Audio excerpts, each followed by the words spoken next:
am African, not because I was born in Africa. I am African because Africa was born in me.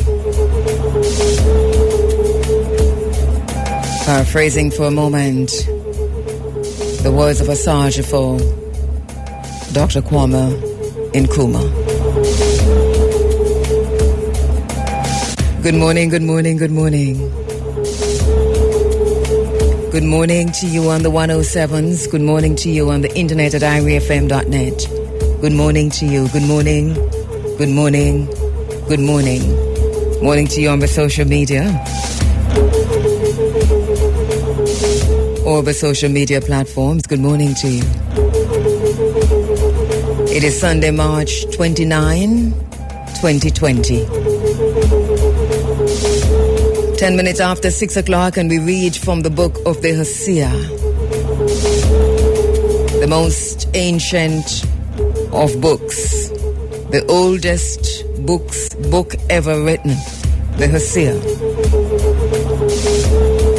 Reading from the book of dialogue with the soul. I spoke to my soul that I might answer what it said. To whom shall I speak today?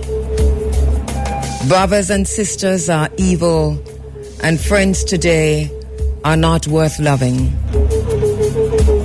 Hearts are great with greed, and everyone seizes his or her neighbor's goods. Kindness has passed away, and violence is imposed on everyone. To whom shall I speak today? People will willingly accept evil, and goodness is cast to the ground everywhere. Those who should enrage people by their wrongdoing make them laugh at their evil deeds. People plunder, and everyone seizes his or her neighbor's goods. To whom shall I speak today?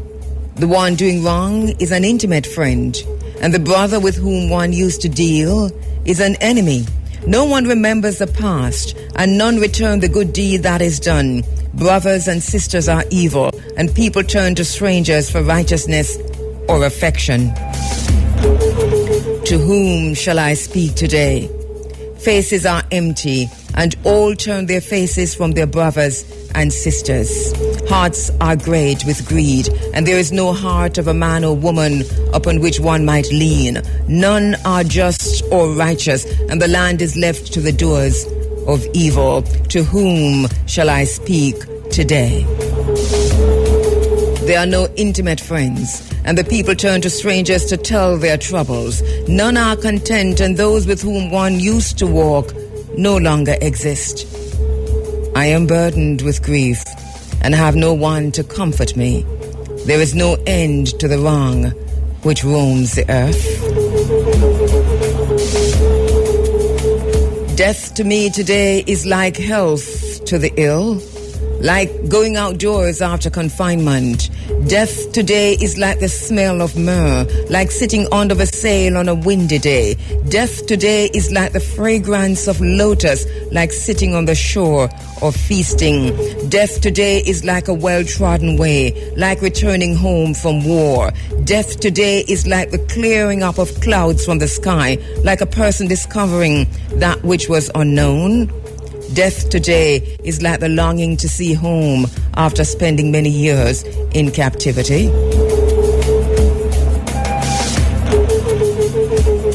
Surely one who reaches the beyond will be a living God, punishing the offenses of the wrongdoer.